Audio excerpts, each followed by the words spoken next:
I should have brought someone with me. The woods behind our house weren't unfamiliar, but tonight they felt wrong.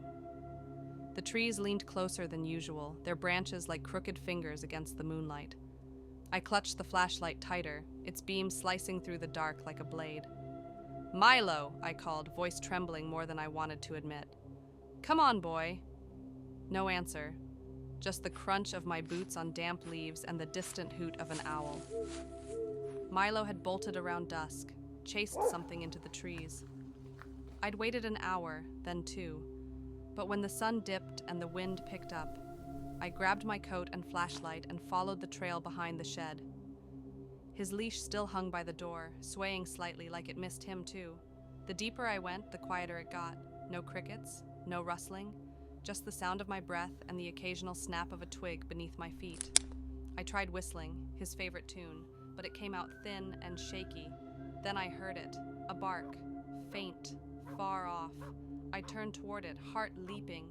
"Milo!" Another bark, closer this time. I started walking faster, then jogging, the flashlight bouncing wildly. The trees grew denser, the path less clear. I stumbled once, caught myself and kept going. The barking stopped. I froze, listening. A whisper of wind brushed past my ear. Not wind, a voice, low, garbled. I spun around. Nothing but trees. "Milo?"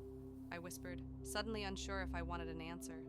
Then, movement, a shadow darting between trunks, too tall to be my dog.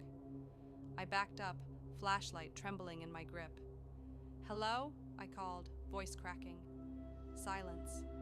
I turned and kept walking, slower now.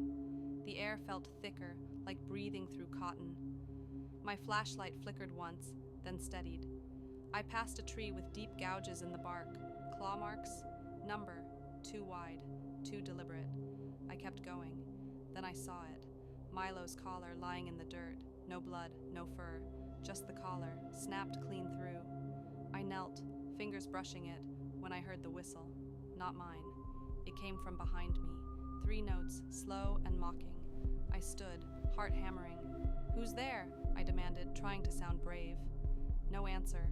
I turned in a slow circle, flashlight sweeping the trees. Then, another whistle.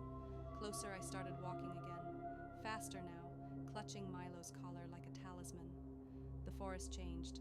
I don't know how else to describe it. The trees looked older, gnarled and twisted. The ground sloped downward, though I hadn't noticed a hill. Fog crept in, curling around my ankles. My flashlight dimmed again, then died. I cursed, smacked it, and it flickered back to life, just in time to catch a glimpse of something ahead. A figure, tall, thin, wearing something like a cloak, or maybe it was just shadow. I froze. It didn't move, didn't speak. Then it whistled, same 3 notes. I turned and ran. Branches clawed at my coat. Roots tried to trip me. I didn't care. I ran until my lungs burned, until the trees thinned and I saw the edge of the woods. Then, another bark. I stopped. "Milo?" I whispered. It came again, joyful, familiar. I turned slowly. He stood there, tail wagging, tongue out. Perfect. Whole. I dropped to my knees, sobbing, reaching for him. Then I saw his eyes. Too wide. Too human. He tilted his head and whistled. I screamed, stumbling backward. Milo, or whatever wore his shape, smiled. I swear he smiled. Behind him, the figure stepped out from the trees. I ran. I don't remember how I got home. I locked every door, turned on every light. Milo's leash still hangs by the door.